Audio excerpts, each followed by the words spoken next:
दोस्तों, एक ऐसा डाकू, अगर जो भी कोई उसको डाकू कह देता तो वह उसको जान से मार देता था, क्योंकि उसे बागी कहलवाना पसंद था। दोस्तों, आज मैं बात कर रहा हूँ बागी मलखान सिंह की। बिहार में बागी मलखान सिंह की बोलती थी तूती 2014 में इस पार्टी के लिए क्या था चुनाव। दोस्तों, अगर आप मेरे चैनल पर नए हैं तो चैनल को सब्सक्राइब करें, वीडियो को लाइक एंड शेयर करें। शुरू करता हूँ ज़्यादा बकवास न करते हुए। मलखान सिंह द्वारा अपनी गैंग बनाई गई, जिसमें सबसे पहले रिश्ते के भाई और दोस्त को शामिल किया गया। हथियारों की कमी होने के कारण वह लोगों का अपहरण करना शुरू कर दिया। राजस्थान के बिहेड़ के डाकू मलखान सिंह की एक समय पर तूती बोलती थी। डाकू मलखान सिंह को डकैतों का राजा कहा जाता था। मलखान सिंह को जो डाकू कहता वह उसे मौत के घाट उतार देता था। मलखान सिंह को बागी कहलवाना पसंद था। मलखान सिंह का जन्म भिंड जिले के बिलाव गांव में हुआ था। मलखान सिंह के गांव के सरपंच कैलाश नारायण पंडित द्वारा मंदिर की जमीन पर अतिक्रमण करने को लेकर विवाद था।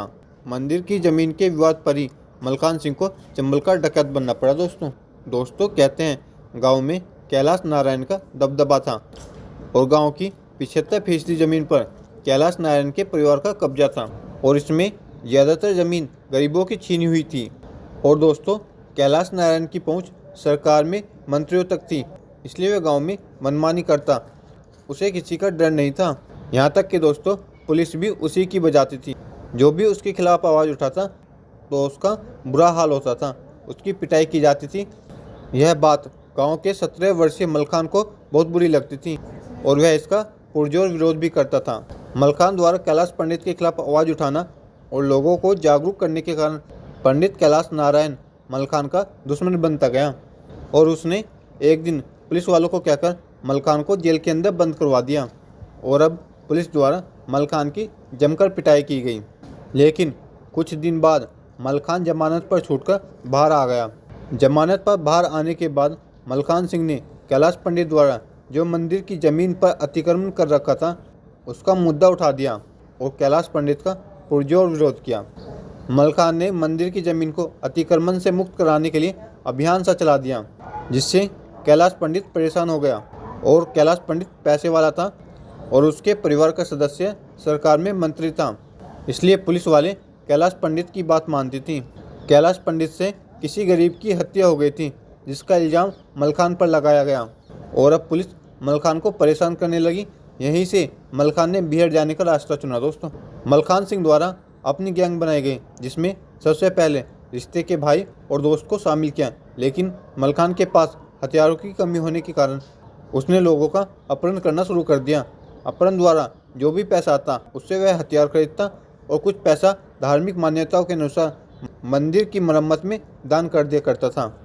और अब धीरे धीरे मलखान की वारदातें भी बढ़ती गईं और पुलिस द्वारा मलखान सिंह पर इनाम भी बढ़ाया जाता रहा और 5 महीने के दौरान ही पुलिस ने मलखान सिंह पर 5,000 का इनाम घोषित कर दिया। मलखान सिंह की गैंग डकैती से ज़्यादा अपहरण करने पर ज़्यादा ध्यान रखते थे।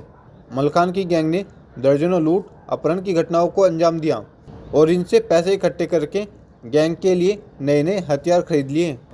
और धीरे धीरे मलखान की गैंग बढ़ती गई और उसके गैंग की सदस्यों की संख्या लगभग 100 के बराबर हो गई।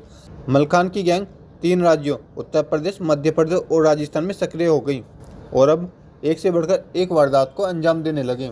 और अब मलखान सिंह के पास पुलिस से भी अधिक नए हथियारों की भरमार थी।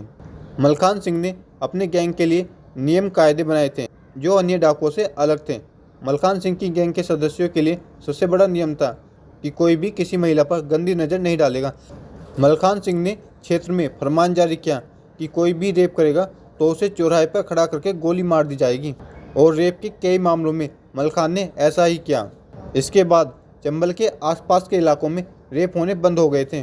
मलखान सिंह की गैंग के लोग भी कोई भी महिला के सामने आते ही गर्दन झुकाकर उसके पैर छूकर आगे बढ़ जाते हैं। और अब डाकू मलखान सिंह पर 1980 तक 94 से ज़्यादा मामले दर्ज हो गए थे, जिसमें 17 मर्डर, 28 अपहरण, 19 मर्डर का प्रयास और 18 डकैती के मामले शामिल थे।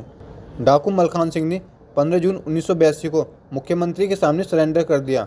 मलखान सिंह सरेंडर करने के बाद 6 साल तक जेल में रहा था। मलखान सिंह को 1989 में सभी मामलों से बरी करके जेल से रिहा कर दिया गया। मलखान सिंह जेल से रिहा होने के बाद भी उत्तर प्रदेश, मध्य प्रदेश और राजस्थान के कई जिलों में धाक थी। इस वजह से राजनीतिक पार्टियां मलखान सिंह के संपर्क में आई और मलखान सिंह ने भारतीय जनता पार्टी के लिए चुनाव प्रचार भी किया और मलखान सिंह ने 2014 में कांग्रेस पार्टी को कोसा और बीजेपी को जिताने की अपील की।